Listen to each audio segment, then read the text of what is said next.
Good morning, guys. Happy Wednesday.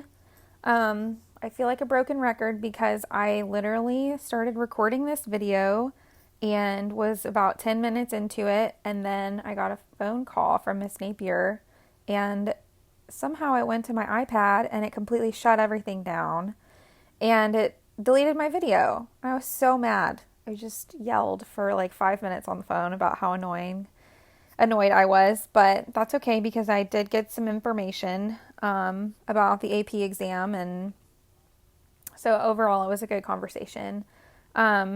So a few announcements before we get started. We're going to go through this free response that you guys had for homework. Some things that I found out from like reading some forums on AP Classroom and then in College Board, and then some things I found from Miss Napier because she's on the calculus forum, is so the entire test will be open note, open book. So make sure that you're keeping that binder with you and that you have it. And I want you guys to print this page today and put that in your binder, just because sometimes you hear that open note and open book tests are actually harder. Like my brother-in-law went to law school, and I was telling him about this, and he said every open book or open note test that he had was exponentially more difficult because he didn't even have time to open his book. Like it was just so hard and long, not enough time. Hopefully it's not that way for us. I mean, we're not in law school by any means, but I do want you to have this binder with you, and it's going to be a lot more efficient for you to look through this binder than it would be to go through all of our notes, because you'll have it organized by units. I'm trying to include like one of every type of free response question for you to reference, and once we get through this, you'll see that the answers are in red. So easy, quick access. You can kind of see the verbiage that they're looking for in a problem. And anyway, so that's the first piece of information that I gathered. Open book, open note. The second thing that I gathered, and I think this is going to be huge, is that you could technically print out the entire test, or if it doesn't give you the printing option, copy down the answers on a piece of notebook paper and upload the entire thing for your AP exam. So you could get a blank piece of paper and say 1A, write out your answer. You don't have to type it out. You don't have to use the formulas or anything like that, which is huge because I was thinking that it was going to be done in a sort of AP classroom format. And as you guys probably noticed, it's really not user-friendly. For instance, on the first question, part A, it said create a graph, and there was no place to upload anything. So what are you supposed to do with that? You can't create a graph in a text bar. I mean, anyway, I'm frustrated about that. But so what I'm going to start doing more of is I'm still going to use AP Classroom for materials and for questions for me on my end, but I'm going to transfer them, recopy them to Canvas, and then that way you can upload a file for me. And then it's easier for me to grade in Canvas as well and give you feedback. And I think that's going to be easier for all of us just because we're used to writing our formulas and things out. I think certainly you're able or you can type things out, but writing will be effective as well. So that was the second thing. You can print out or you can file upload every question, every answer. The third thing that I found out, and this was just on my AP forum, and this isn't, I guess, truth, it's just speculation, but I remember when we had our first Zoom meeting that we discussed how I was thinking it would be one free response and then one investigative task, which is a question 6, and you guys had one for homework last night. But a lot of teachers are kind of speculating that they don't think that they will have that. They think it's going to be maybe like 3 or 4 free response questions that maybe don't have as many stems to it. So maybe instead of having A through D, parts A through D, it would just be parts A and B. And that way they can cover more content, maybe like one from every unit type of thing, which that seems to make a lot of sense to me just because I wouldn't think they would only cover 2 topics out of everything you've learned in AP Stats. So anyway, we'll learn more information about that on April 3rd. And I will make sure to update you guys when I hear of anything, which is this Friday.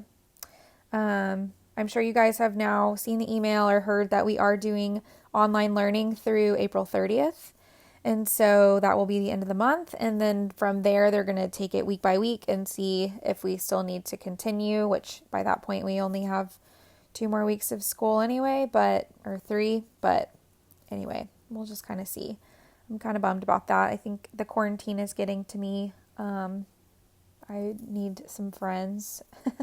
That's why I'm talking to my iPad, and I'm sure you guys just want to fast forward me, but you can't because I'm on Edpuzzle and I did it that way on purpose, so you guys will watch the whole video. But anyway, nothing new with me. The only thing that's really exciting that has happened is we got a new Bluebell ice cream flavor yesterday. And have you guys ever tried, my favorite is Cookie Two-Step, and that's my favorite ice cream, but Patrick was at the store yesterday and he found one called Cookie Dough Overload. Has anybody tried that? Well, we haven't tried it yet. We just got it yesterday, but I'm going to dig into that today. So I will keep you guys updated on that and let you know how it tastes. All right, let's get into today. Also, I'm sorry. One more thing, talking about the test on Friday. So test on Friday, it's going to be several free response questions. And it will be all free response, open-ended. You'll take it on Canvas with Lockdown Browser. And, I think you can do a file upload on Lockdown Browser. I'm going to need to, look into that. It can be open note, open book, so you can use your notes because that's what the AP test will be, right? So open note, open book, 45 minutes, and also I'm going to hold a Zoom tutoring session that morning on Friday. So I'm going to start it probably around activity period time, which would be 9:15. And then I'll eat into class time a little bit, maybe through like 10:30 or so, because you will have all day Friday to take it. It's due Friday night at midnight to take the test. So if you guys have any questions, then I will be available via Zoom, and I'll send a link out for you guys about that. Okay, let's go through these 3 AP questions, and please print them. I put that in the daily module page for today, but I'm going to say it again. Please print. So it's talking about caffeine amount, and it gives you, so the following data collected by students shows the amount of caffeine for 12 popular beverages. I wonder what those beverages are. I bet that this 165 is like Mountain Dew or something like that. So part A, it wants you to construct an appropriate graph, and then in the solutions it gave 2 options, and obviously you can have more than that, so you could have made a dot plot. You could have made a stem and leaf, but it just showed a histogram and it showed a box plot. And box plots are usually the easiest for me just because they show the outliers and it helps usually when answering questions about that. Something that we didn't talk about last time that I do want you to make a note of, because this could pop up, is this is a histogram, but there's 2 types of histograms, continuous and discrete. And so if we look at this data, the amount of caffeine is a continuous variable. And so the difference between continuous and discrete graphs is continuous graphs, the numbers or the scale is always on the side of the bars. So if they're in increments of 25, then this bar right here is anything from 0 to 25. Or 24.9, I guess. And then this is anything from 25 to 49.9, and so on and so forth. If you had a discrete histogram, it would look exactly the same, but it would almost look more like a dot plot because your bars would be centered under, or your numbers would be centered under your bars, and you'd have to count by 1, okay? So they're centered, count by 1. That's discrete, but this would be a continuous. It's a range of data. So that would be the answer for part A. I know you guys could not necessarily upload a file for that, so just check your answer and see if you guys got that correct. For part B, it says use the graph and write a few sentences describing the distribution. Okay, writing a few sentences, that means that we need to cuss in context. So center, it says the median is about 50. Spread, IQR was 39.5. You could have given the range. And then it also said standard deviation. I think the reason why they gave median and IQR was because of the skewness. So if it is completely skewed, it doesn't hurt to do median and IQR, but I think range will be sufficient. We'll look at the solution here in a second. The shape is skewed right, and it has an outlier at 165. So skewed right, outlier, IQR, median. We use numbers and we use context, okay? Because it's only one set of data.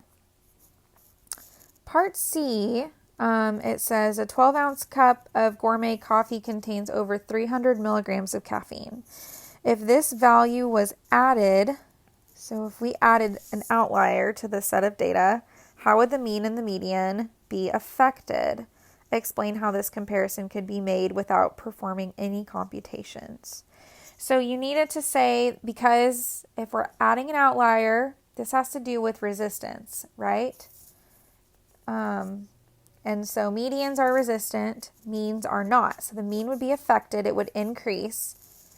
If you just said that the mean would change, I'm sure they did not give you credit for that. You would need to give the direction in which it was changing. So it increased, and then the median would not change because it's resistant to outliers. So let's look at how this was graded. Remember, it's an E, a P, or an I. So part A in the graph, it was essentially correct if you had the correct graphical display and that you labeled. So you needed labeling, and then you needed a correct graph. And like I said, you could have used a dot plot or a stem and leaf. Those were just two examples that they gave. If you didn't have a labels on your graph, and that would have been, the labels would have been frequency and whatever the amount of caffeine, if you were doing a histogram. If you were just doing a box plot, then all you needed was the amount of caffeine.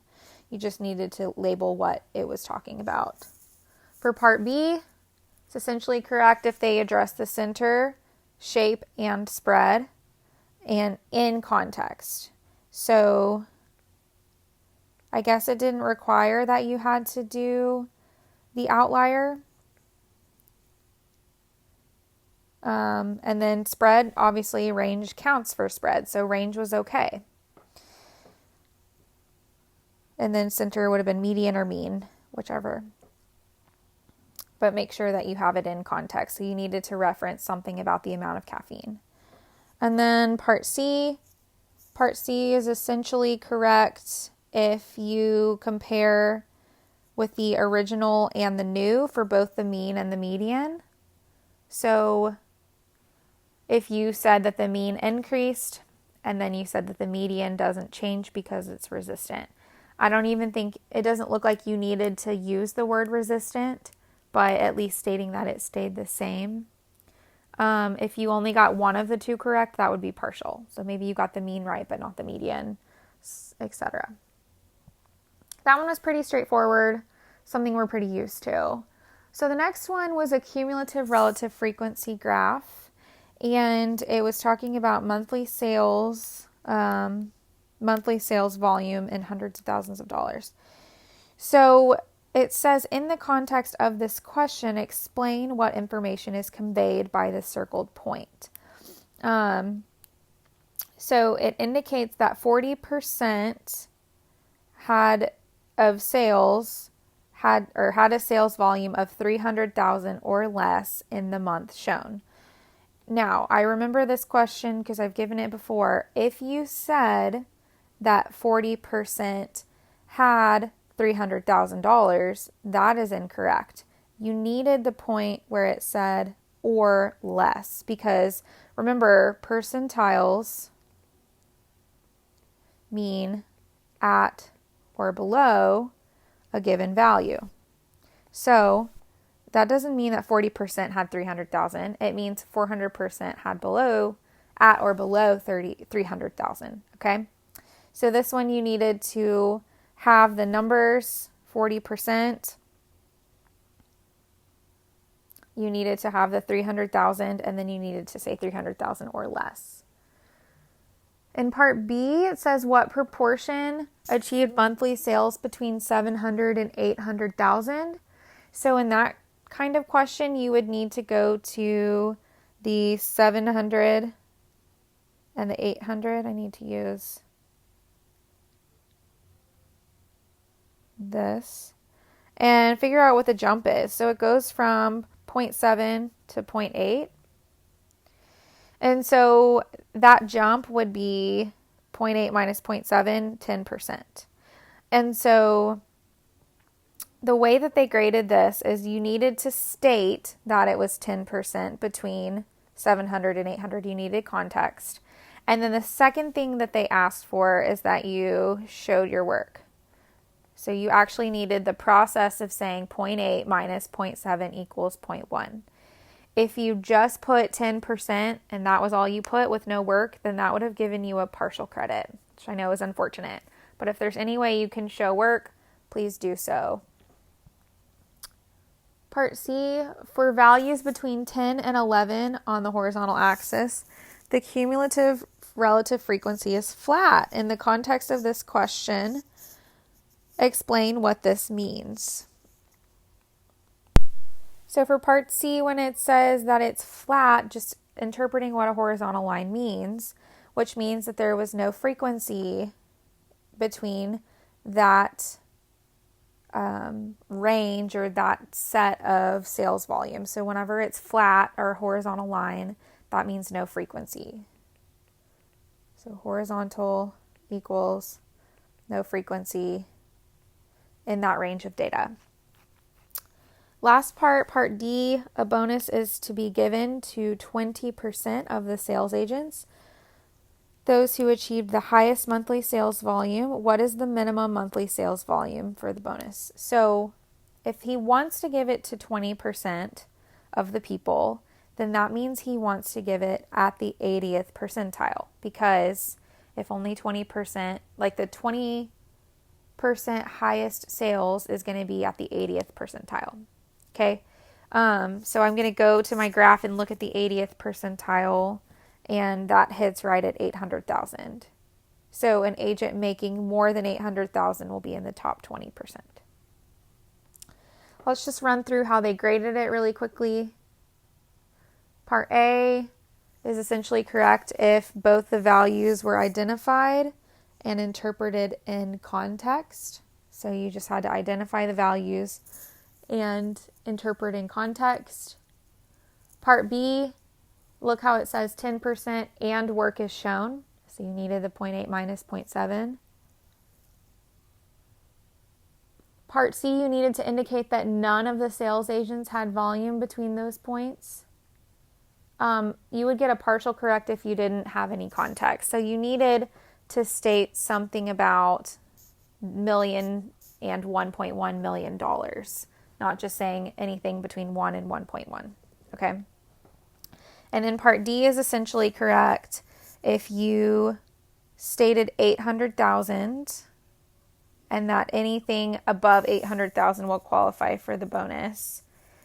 You also needed some sort of justification. So like talking about the 80th percentile, talking about the top 20%, you needed something like that. If you just put 800,000 with no justification, then you would get a partial correct. All right, let's look at the very last one. This was an investigative task. This one was very interesting. So it talks about a team of psychologists, and the players visualize making the basket before shooting the ball. So they conducted an experiment.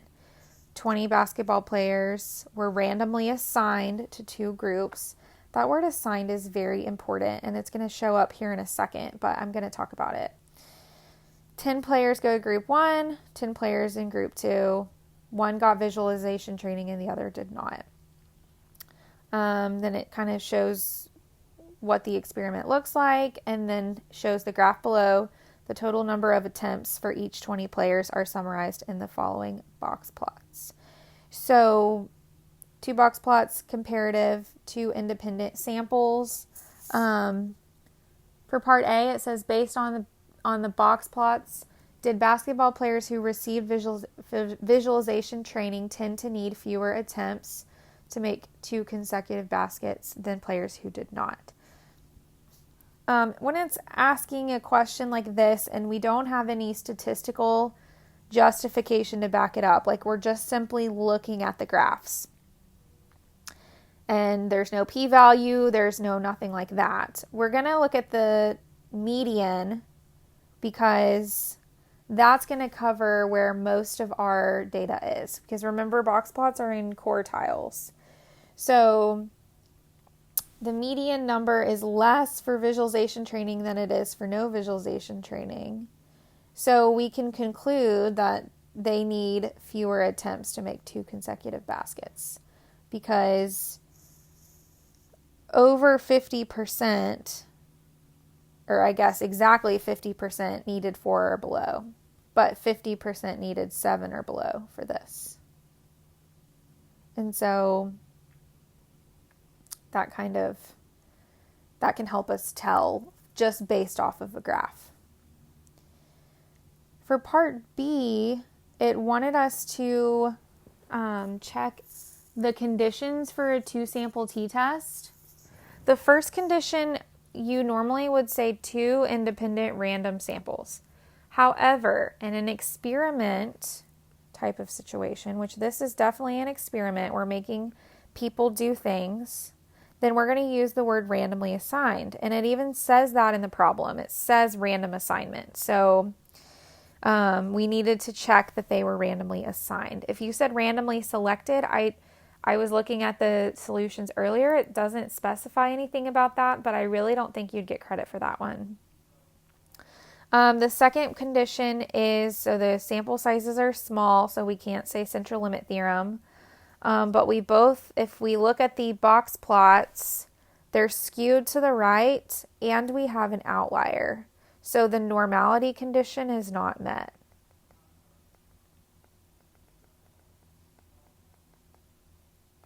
And I remember us talking about how it doesn't happen very often. If it were just strongly skewed right, then we could maybe get away with it. But since there is that outlier, then we cannot say that it's normal. And it was just asking us to check the conditions. So I'm okay with saying the normality condition is not met. We're not doing any tests or anything like that. I think if you wrote proceed with caution after that, it would not penalize anything. As long as you state that there's an outlier and it's not normal, then that's really what they were looking for. If you said sigmas are unknown, they didn't check that, but it obviously wouldn't hurt to add that in there as well. So then it says, because both distributions are skewed, which it kind of gives you that, the psychologist conducted a simulation test for the difference in medians rather than means. So it's using medians rather than means. That's very interesting. And the 20 values were combined and split into groups of 10. The difference in the medians of the groups was calculated for each trial. So it's almost like a matched pairs going on here. Yes, matched pairs of medians is what has now been conducted. So then down here it says, using the observed difference in medians and the results of the simulation, estimate the p-value for a test for the difference in medians. Show the work needed to calculate this p-value. So if you look at the original box plot, the difference in medians was -3. And that goes back up to up here when we had the 4 minus 7 -3. And we talked about those medians in the original box plot. Because 17 of the 100 trials produced different medians of -3 or less, and the reason we got that is because we counted the number of dots. There's 17 of them. The p-value is 0.17. So 17 out of 100, 0.17. Now, how did we know to do that? How did we know to go from -3 to the outside? Well, the definition of p-value is if it's the probability of obtaining the observed statistic, which is -3, or something, what am I going to say, more extreme. More extreme would be to the left. So if it's something, where did it go? This iPad is wacky. So or something more extreme, which would be or less than that. And it's a probability. So it's 17 out of the 100 simulations. So 0.17 would be my p-value. And the good thing about this is that for part D, no matter what you got, like get a p-value, stick with it, use an answer, because then part D, it wants you to use your answer from part C. If you don't come up with an answer, there's no way you can get part D right. So if you have no idea, say p-value equals 0.07, just make it up. Then at least for part D, you have a chance of getting it correct, because I don't think part D is really too difficult. It just asks you if there's statistical evidence that there's a difference, basically, or that visualization helps with less attempts. And so we're taking that p-value and we're comparing it to alpha, which would be 0.05 because it doesn't give you one. So because our p-value is greater than 0.05, there is not sufficient evidence that players who receive visualization training take fewer attempts before making 2 consecutive blah, blah, blah. The way that they graded it is if you got this correct based on this number, so if you had a p-value that was less, then you should have said there is convincing evidence. Then that would have been, they would have given you full credit for this. So if we go back and go down and look, I'm not going to talk through too many of these just because we already kind of talked through it. You guys can read this and print it out. But for part A, they wanted you to talk about how visualization did help and using the median or some other justification. It didn't have to be the median. But it did note that you can't determine what the mean is. So if you use the mean, then you did not get credit for that. Part B, you needed random assignment. See, notice how it says assignment? I just don't think they give you credit if you said random selection. Correctly states that the sample sizes are not big enough, that they are skewed with an outlier, and the normal condition has not been met.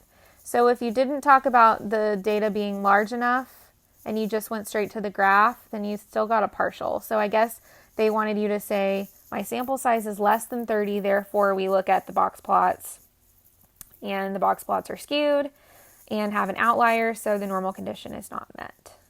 Which I think that's a little bit much that they ask you to say all 4 of those, but it is a question 6.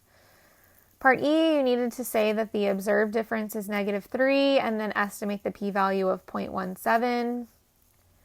And then for part D, you needed to compare the p-value to the significance level and then provide context. Okay, so you have a free response assignment on Canvas that you guys need to complete, and it will be due by Friday, 10 a.m. That gives you 48 hours to work on it, assuming you're starting this during class time. Remember, I do have a Zoom meeting for you guys, and it's optional, Zoom tutoring session, and test will be on Friday. So I will talk to you guys soon. Have a good day.